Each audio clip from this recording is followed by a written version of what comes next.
Where has the time gone? I don't mean this as a rhetorical question. Can anybody please tell me where the time went? 4 years normally sounds like a long time, but these 4 years flew by so fast. It felt like yesterday we all moved into our dorms and met our roommate for the first time, thinking, please God, don't let this guy be a goober. In addition to this, do you remember the first day of school when you couldn't find your class because every brick building looked the same, and you were afraid to ask someone because you didn't want anyone to know that you were a freshman? It was like hell finding your first class. I had the hardest time ever finding mine. For me, finding my first class was harder than finding a job with a Franklin degree.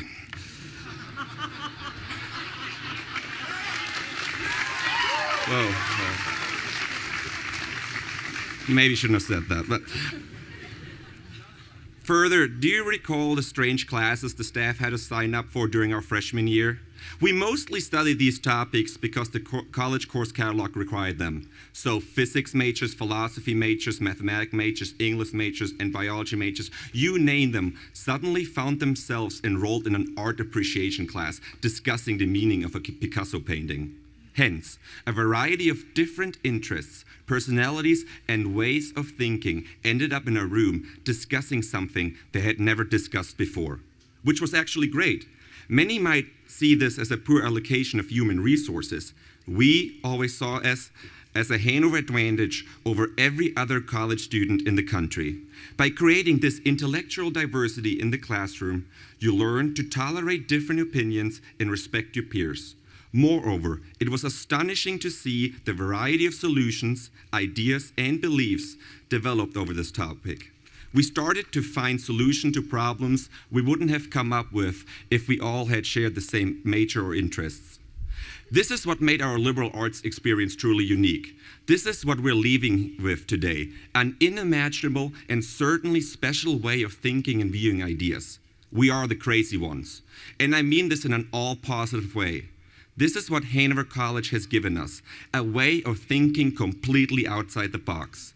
We're following thoughts most people do not dare to follow. We come up with ideas most people are afraid to proclaim. Yes, we are the crazy ones. When thinking about my Hanover education, the Think Different Apple commercial pops in my mind. They say, here's to the crazy ones, the misfits, the rebels, the round pegs in the square holes, the ones who see things differently.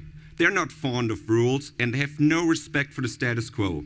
You can quote them, disagree with them, glorify or vilify them, but the only thing you can do is ignore them because they change things. They push the human race forward, and while some may see them as the crazy ones, we see genius. Because according to Steve Jobs, the people who are crazy enough to think they can change the world are the ones who actually do. We are those crazy ones, and I truly believe that every single one of us is going to do great things in life and be great people and change and impact the world in a distinctive way. But let me tell you, this privileged way of thinking didn't come without a price. We all had to work so hard to be where we are. For the students of Hanover College that are here today, I'm not telling you anything new, but let me explain to those who are not Hanover students or graduates what studying here is like. It consists of 3 steps. The first stage is my favorite one, the optimism. You look at your assignments and study material and get this exciting grin on your face, followed with an I can do this attitude. What? Only 50 pages to read? An 8-page paper? Pfft. And some short assignments in my other classes? I should be done with this before dinner. But then here comes stage 2, the realization. You have been studying already for 5 hours, the dining hall is already closed so you missed dinner, and you are not even halfway done with your collegiate studies. This leads into stage 3, the frustration, which mostly consists of banging your head against a desk or a nearby wall while contemplating over and over and over again, why oh why didn't I go to a state school? But the fact that we're sitting here today is proof that we got through this. But we didn't just overcome our academic challenges here at Hanover College. Many of you dedicated yourself to an athletic program and succeeded by beating our rival school, winning conference, or setting school records. A lot of you volunteered and helped out the community or other people in need. Some of you even held a job to which you progressed and dedicated yourselves. Also, many of us were part of a club or a Greek organization in which we made friendships that will last a lifetime. This is truly unique about this place, and I honestly believe that the friendships you created here are more than just good friends.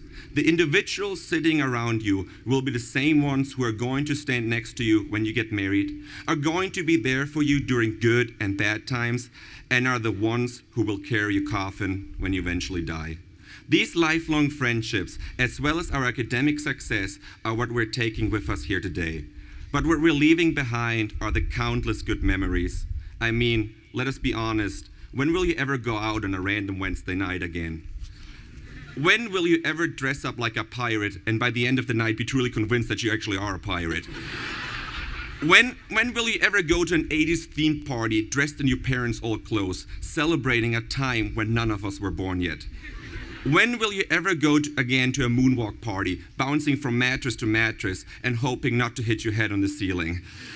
But it's not just the parties that took place on this campus that left us with good memories. How about spring break, which consists of the entire Hanover campus almost literally moving 680 miles down south for a week?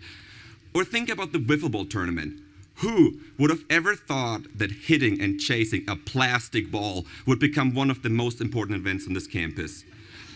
Yes, all of these things end here today, but we're leaving with memories of them. And it is easy to share those memories with a friend with a simple, "Hey, do you remember?" and a smile. I know it is sad to come to a realization that these fantastic 4 years are over, but guess what? We always can come back. After all, we did great things here at Hanover College. Every single one of us had individual forms of success while attending this prestigious institution. For me, personally, it's a great honor as a foreign student from Nuremberg, Germany, to be giving this speech. Despite coming in as an outsider, the Hanover community accepted me, and being allowed to speak on behalf of this community is the ultimate sign of that acceptance. Triumphs occurred regularly at Hanover College, but I don't have to tell you about all your accomplishments because nobody but yourself has them better immortalized. With this being said, we also understand we didn't just always win. There were plenty of moments during our college career in which we lost, in which things just didn't quite go our way, and disappointment, agony, defeat, and grief shaped our life at Hanover. For example, there could have been a failed test, a bad paper, a loss to a rival school, the termination of a friendship, or a fight. I comprehend that those are the moments we don't like to look back on. As a matter of fact, we often try to forget them and let our victories prevail. But in my opinion, our losses and disappointments in life are as equally, if not more important than our victories. I understand that we all have been raised throughout our entire lives that winning is the ultimate goal. Don't get me wrong, it is. But how can you win when you've never lost? Maybe this notion of constant winning is overrated, and the true winners are the ones who have also experienced defeat. Boris Becker, a German tennis player, was the world's best during the 80s. He won Wimbledon at the age of 17, and from there went on to win many more tennis majors all over the world. When he was about our age, in his early 20s, he entered Wimbledon, and everybody expected him to win effortlessly. But then, to the surprise of everyone, he lost during the second round against a no-name player who had incredible odds against him. As you might imagine, the media plunged over Boris Becker, asking him how he could have possibly lost. His response was, "You know what? I don't mind losing." You can imagine the expression on the journalists' faces after hearing a statement like that. He explained further, "The reason I play the sport is to win, no doubt. But when I actually win, what do I get out of it? Sure, a nice trophy, prize money, and fame, but this is it. A win doesn't make me better. But when I lose, I cannot stop thinking about the things I did wrong and how I can improve them. And this is what makes me better. So yes, you heard me right. I don't mind losing. Because I get so much more out of a loss than a win. Because a loss actually makes me better." So class of 2014, don't be afraid to lose. See a loss as a learning experience. When life disappoints you, understand what you have done wrong. Dust yourself off and come back stronger and better than ever before. Losing is truly not a bad thing, but it depends on what you make of it. Thank you, class of 2014. Don't ever stop being the crazy ones. You made those 4 years one hell of a ride. I love you all.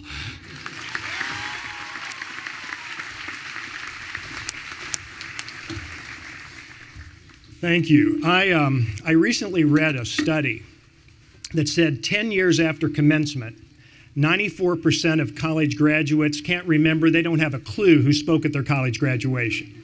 So that took a little of the pressure off of me today.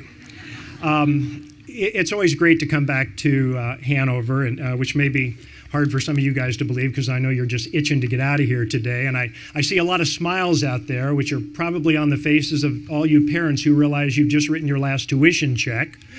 So it's a big day for a lot of people in the audience, but I am honored to be here today. President DeWine asked me to say a few words about reinventing yourself in retirement, and I thought about that. And I thought about speaking about retirement on your graduation day was sort of like planning your funeral on your wedding day. So if I veer a little off from that topic, please indulge me. Here's the opening thought. Congratulations. You're a Hanover graduate. You've earned it. Feel good about it. Your Hanover degree certainly has value. Your work here built that value. It'll benefit you in years to come, in your work and in your life. The second thought, give thanks. You got yourself here, but certainly not without help. As you pass through this day, remember those who have parented you, who've loved you, who've taught you, who've stood beside you, who've befriended you, demanded more of you, and helped you to become the person that you are today. Thank those people. And even though right now you're thinking about leaving Hanover and kind of beginning the next phase of your life, I ask you to include Hanover in that demonstration of appreciation. The value of your degree will depend partly upon the performance and reputation of this institution. So in the future, when you're asked, support Hanover College in whichever way possible. And believe me, you will be asked in the future. And here's the third thought. As you look to life after Hanover, remember that it's possible to do well and do good while having fun. Earn a living, help the world be a better place, but also enjoy life. It's all about balance. I ask you to try it. If you were at Hanover graduation, say 40 years ago in the good old days when Hanover locked up the women at 10 o'clock on weekdays, allowed women to wear pants if it was below freezing, the men had to wear coat and ties to dinner on Wednesdays and Sundays, we had mandatory convocation twice a week. But back then, if you were at Hanover, your expectation would likely have been to work until you were about 65, retire to enjoy life, give something back for a while, and then check out. Life was perceived as a simple, linear series of acts. You learn, you work, you retire. Then you use your remaining time to enjoy life and maybe help some folks out. Well, the world, as you know, certainly isn't simple anymore, and it's really not terribly linear either. But the opportunity in that is the ability not to wait until later in life. Work hard, help somebody, have fun, all at the same time, now. I didn't come to Hanover from Floyd Knobs down by New Albany with a silver spoon in my mouth. My dad was a mailman, mom was a homemaker. About a year and a half after they were married, my mother woke up one hot August morning with a headache when she was 8 months pregnant with me. 12 hours later, she'd been diagnosed with polio, and she ended up spending the rest of her life in a wheelchair. But you know, I never heard my mother or father complain once about the cards they were dealt. And I think that really provided me with a glass half full approach to life. Always look for the silver lining. It's an approach I heartily recommend. So the message here is limit the whining. Take responsibility for the cards you're dealt and improve upon them. As Sue said, I left Hanover in 1971. And in the last 40 plus years, I've had 19 different career engagements. Not different jobs, 19 different careers. You know, I can see the parents rolling their eyes saying, oh God, what a great role model they've got up here for their kids. But I mean, those careers have included teaching, middle school, high school, college level, arts management, real estate development, swim coach, corporate philanthropy, sales, communications, utility management, and there were more. My latest assignment is leading a global solar power effort to bring energy to people in parts of the world, South America, Central America, Africa, and Asia, who otherwise use kerosene to light their lives, to light their homes, or else they just know darkness at night. I've also had over 100 volunteer positions supporting or leading civic initiatives, from raising over $100 million for activities and projects as varied as a modern dance company, to building a contemporary art museum, to managing aquatic events for international sporting competitions, to helping lead the National March of Dimes, including raising funds for them by running 7 marathons in 7 months on 7 continents. And there actually is a marathon on Antarctica. It takes place every 2 years. You have to plan that project very carefully to make that. Also, mostly actually my wife Linda over here, but I helped raise a family of 3 kids, all now married and with children of their own. And Linda and I have enjoyed many friendships in our lives. We've been fortunate to have some really amazing experiences. We've dined with celebrities and CEOs, with presidents and princes. But after family, I guarantee you we're never as happy as when we're with old Hanover friends, because we instantly fall into this warm camaraderie with the people with whom we shared this Hanover experience. I believe Woody Harrelson said it very well last month or in March when he was here talking to you all. He said that fame is eclipsed by family and friends. I think you'll find the same thing true in years to come. Now, my family's been blessed, to be sure, but I'm Exhibit A for the argument that a full life is possible right from the start, and that you can do well and do good while having fun at the same time.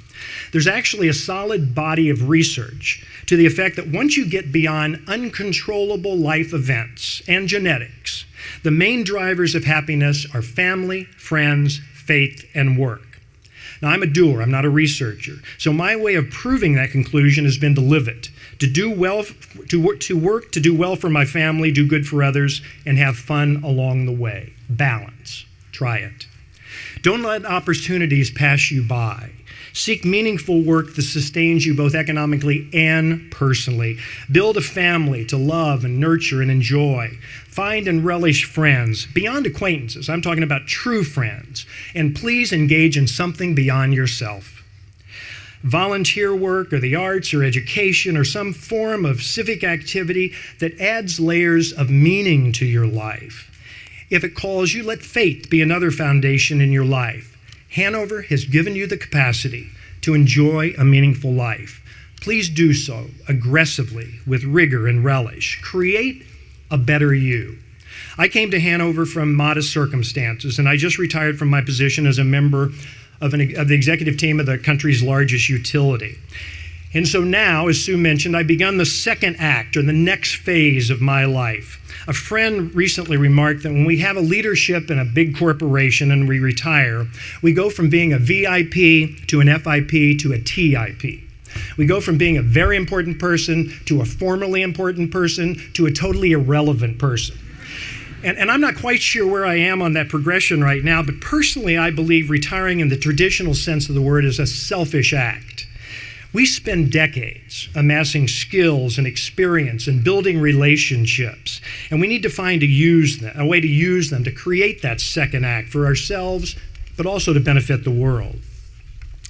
About the time I had retired for about a week and was kind of going crazy, driving Linda crazy from boredom, a friend and I both read a story in the New York Times about a woman in Kenya who would get up each morning about 4 o'clock and leave her 5 children to walk 3 miles to pay a bush taxi $3 to take her a 6-hour ride to a village that had electricity where she could get her cell phone charged. But because there was so much demand, she had to leave her cell phone there and retrace her tracks to go back to her 5 children. A couple days later, again, she would get on the bush taxi and go back to get her charged cell phone and pay the 25-cent fee. We figured for that lady and for millions of others, there had to be an easier way, and that really led to the creation of the Global Bright Light Foundation, because there's 1.3 billion people in the world without access to any power today.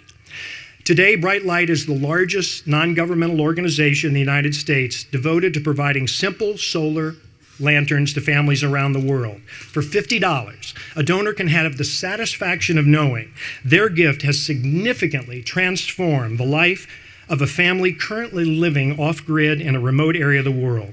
No more breathing harmful kerosene fumes or burns from a spilled kerosene lantern. Cleaner air to breathe. Their children can study and read at night. Mom can cook. Dad can continue to work after sundown. Changing lives, one lantern at a time. I just returned last week from very remote areas in the Andes of Bolivia and Peru. This Monday, I'll be in Moscow giving a speech, a message of appreciation really to our major donor, a coalition of the 16 largest utilities in the world. On Friday, I'll be in the jungles of Rwanda, checking on our distribution of lanterns there. I'll tell you, there's not a better feeling that you can get as that feeling that I get when I see how our simple lantern fundamentally changes a family's very existence. Doing good, having fun, balance. As you leave here today, you're prepared for a world that's changing, whose context will be complex and difficult to predict, whose overall direction will be, as I said earlier, nonlinear and uneven, but whose general trend will be, as the trend of history always has been, one of challenge and improvement that leads to progress. In the context of your life, the world's going to offer you many opportunities to challenge and improve yourself. Please take them. Don't be afraid. Indeed, seek to improve your position and your circumstances. Have very high aspirations. Then aim even higher. Hanover has prepared you not just to work, not just to participate, but to lead. Make the direction of your life one that accelerates upward. Work for it. Reach for it. The world that you're graduating to is an amazing place, but it's not perfect. There's a whole lot that still needs fixing. And I see that all the time in my travels. There are a lot of people, still far too many, who live struggling lives and who need help in education and the basics of life, to overcome hardship, to survive disasters and calamity, to grow, to heal. These people are all around the globe, but they're also right at home in our own communities. So in your own way, find your way to care for it. Linda and I have always had people in the center of our lives. Our family, always first and foremost. Friends, many of those people who became friends here at Hanover, and many more through our work and civic engagements. And our best friends have been friends for life, even as we and they have often shifted jobs, sometimes shifted states, and many times shifted countries. But we share that core set of commitments: work, family, friends, faith, and a willingness, too, to look for the common good, to leave where we've been better than we found it. And we've had a lot of fun along the way. So don't forget to reach for the joys that family and friends bring. Live for it. We've also benefited from and relied on our Hanover education our entire lives. It's given me the foundation. It's given me the flexibility and the adaptability to move from one of those 19 careers to the other, and also to chair the myriad of volunteer activities to which we've been involved. It's helped give us both the capacity for family, friends, and faith, and for a range of work and civic activities. Now, life hasn't been perfect, but we've had great joys in our friendships and also our family and civic efforts, and so balance, in my opinion, equals this contentment. I hope you'll have that life. Build on the gifts, the potential, the capacity that Hanover's given you. Seek to do well, do good, but also have fun. Balance. Our family has a painting in our home on Nantucket. We commissioned an artist who's originally from Indiana to create it for us. It's a primitive painting of the Nantucket Harbor, and around the perimeter of that painting, it says, "The best part of a journey is coming home, healthy, safe, and content." Every night for the last 40 years, I've said a prayer asking that my family be healthy, safe, and content. And notice I don't ask for them to be happy, because I think happiness comes and goes. But contentment, a satisfaction with your life, lasts forever. Having a balanced life, doing well, doing good, while having fun will lead you to that life of contentment. I can't tell you how much I envy you guys sitting out there just starting out on this next phase of your life adventure. Take some risk. Aim real high. Be one of the crazy ones. It'll pay off. Thank you very much, and congratulations again.